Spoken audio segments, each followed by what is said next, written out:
and welcome to this week's edition of Spotlight on Stage, where we shine a light on theatre across Greater Manchester. I'm Michelle Eagleton, the arts and culture correspondent, and I love Manchester. And if you love theatre, you are in the right place. Stay with me. Coming up, I've got a What's On guide to shows coming to Manchester this week. And of course, I like to give you an interview with one of the stars from the shows. But first up, we are kicking off with some great news from Lowry. They are celebrating 25 years of opening their doors this year, and they have revealed some exciting news about those celebrations. Yes, the Northwest's leading arts and culture institution is launching a brand new free immersive experience of LS Lowry's Going to the Match. This has been developed with world-renowned creative studio Layers of Reality, and Lowry 360 will fully surround audiences with the sights and sounds of going to the match, transporting them into the painting before they experience the original artwork firsthand. Being completely free, it's a really special gift that ensures everyone can enjoy this unique experience, and it's all thanks to the support from the Law Family Charitable Foundation. If you want to go and see it yourself, it opens on Saturday, the 3rd of May, and it promises to be a powerful journey into the world of football, community, and culture, those themes that define both Ellis Lowry's art and everyday life in Salford.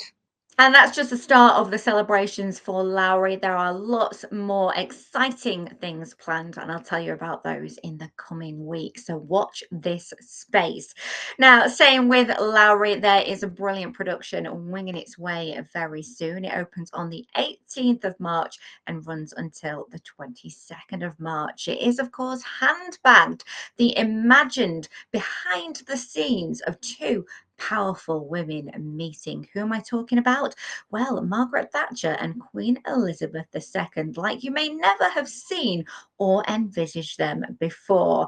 I got the chance to chat earlier to one of its stars, Sarah Moyle, who is playing the Queen herself, and here's what she had to say. It's a fantastic play. Moira Buffini, who's written it, is very clever, and she's written a fantastic comedy. It's unique in that we have two Margaret Thatchers and two Queen Elizabeths, one older, one younger. I'm playing the older one. You might be surprised. They got that wrong. They totally got that wrong, Sarah. I know. I was like, oh, okay. If I have to, I'll play the old Queen. And it's basically, it covers a period of time during which Margaret Thatcher was in power. So it covers the 11 years that she was in power. And when we look back to that, of course, so much happened in those 11 years, historical wise. You know, we had the Falklands War, we had apartheid, there was so much going on. So there's a huge amount of material there, but a lot of what our play is sort of imagined meetings between the two in the Queen's audience.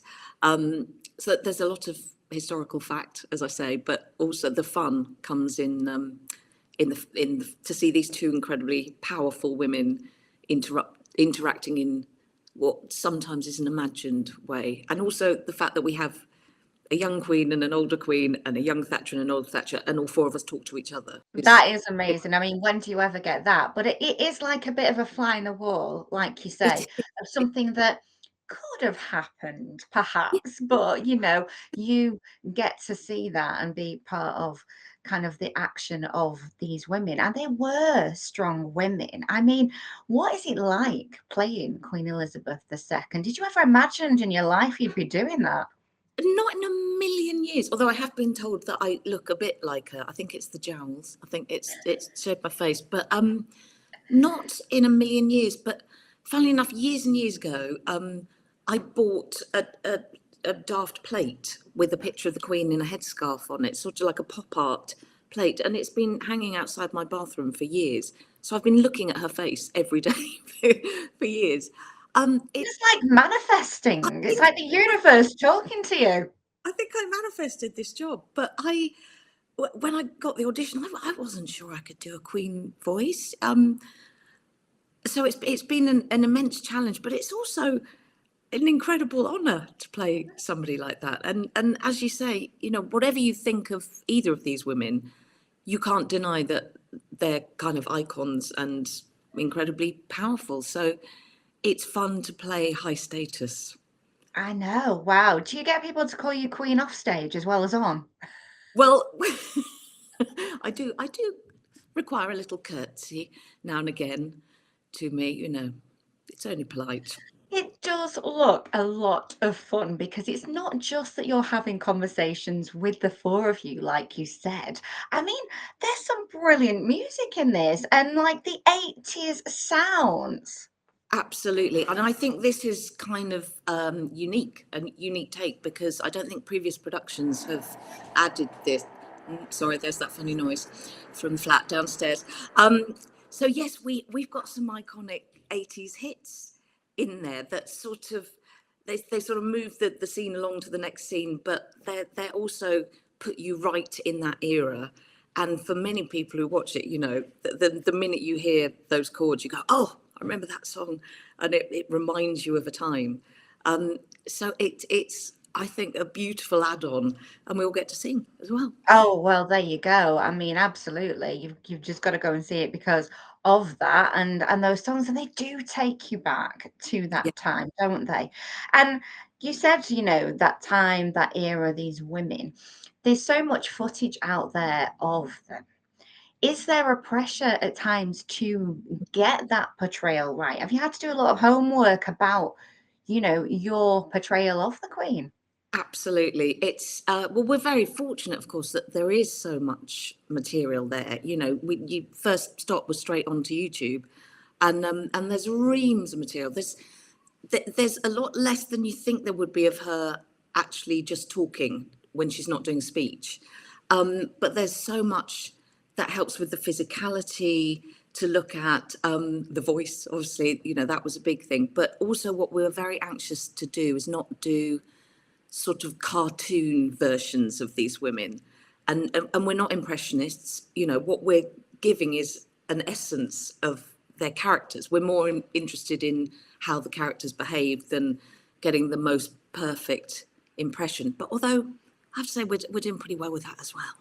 I love Yeah. that, and I bet the reactions from the audiences have been amazing because I know you've been on tour with this for a bit now. Yes, it's been absolutely fantastic, and of course each new place has been a slightly different reaction because you know the things that happen in the play mean different things to different people. And for example, we had very vocal audiences in Doncaster, big mining town, obviously, and we have a section about the miners' strike, and we've had heckling and there's been interaction, and it's really exciting It's to exciting, but also quite off-putting maybe as an actor on the stage. How do you keep that I think control within?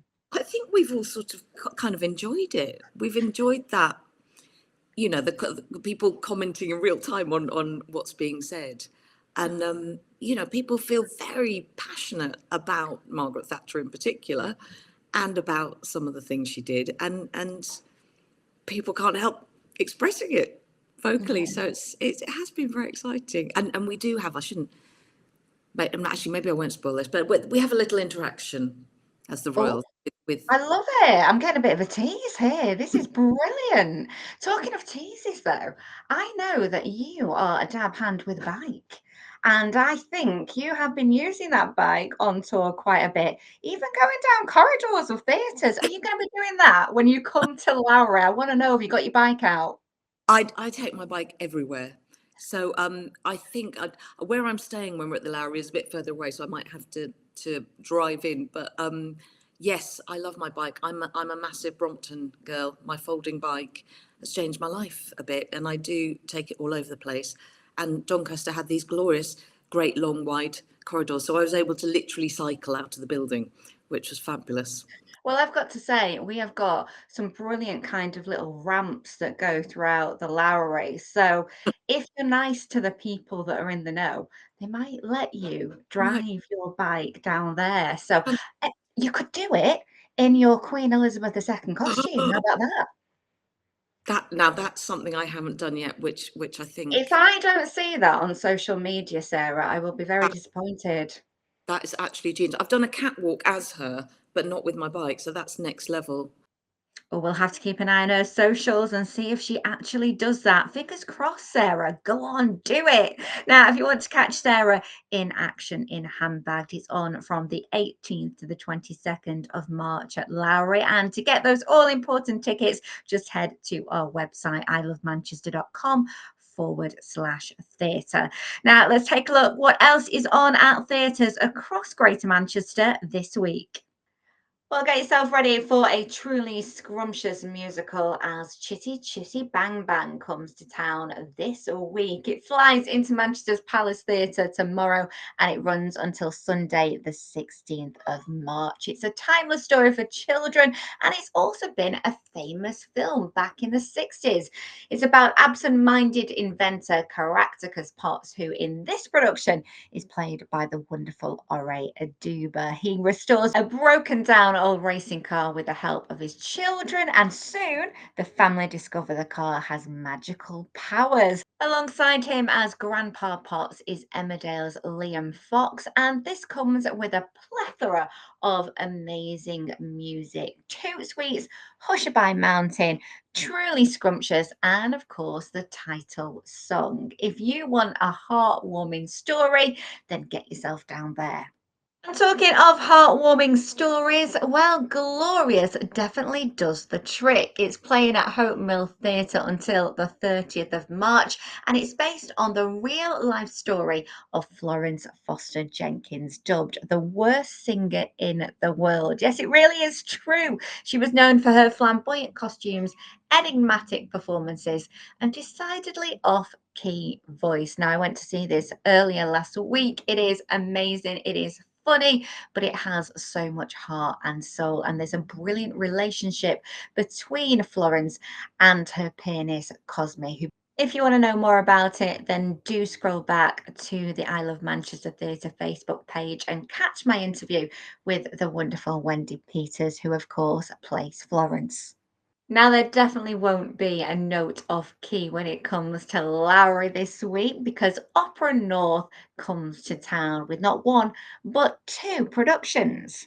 Thursday, the 13th of March, and Friday, the 14th of March, see one of the greatest operas ever written, The Magic Flute. It's an ideal introduction to opera for everyone, packed with fantasy, romance, and daring. Alongside this, you've got Mozart's musical Fireworks. It makes for a dizzying, magical ride for a world where nothing is quite as it first appears. And then on Saturday, The Flying Dutchman takes to the stage. Wagner's spine-tingling music takes you on a journey through the storm in this bold and timely reinterpretation by acclaimed director and designer team Annabelle Arden and Joanna Parker. Together, they transform The Flying Dutchman into a thrillingly urgent story for our challenging times.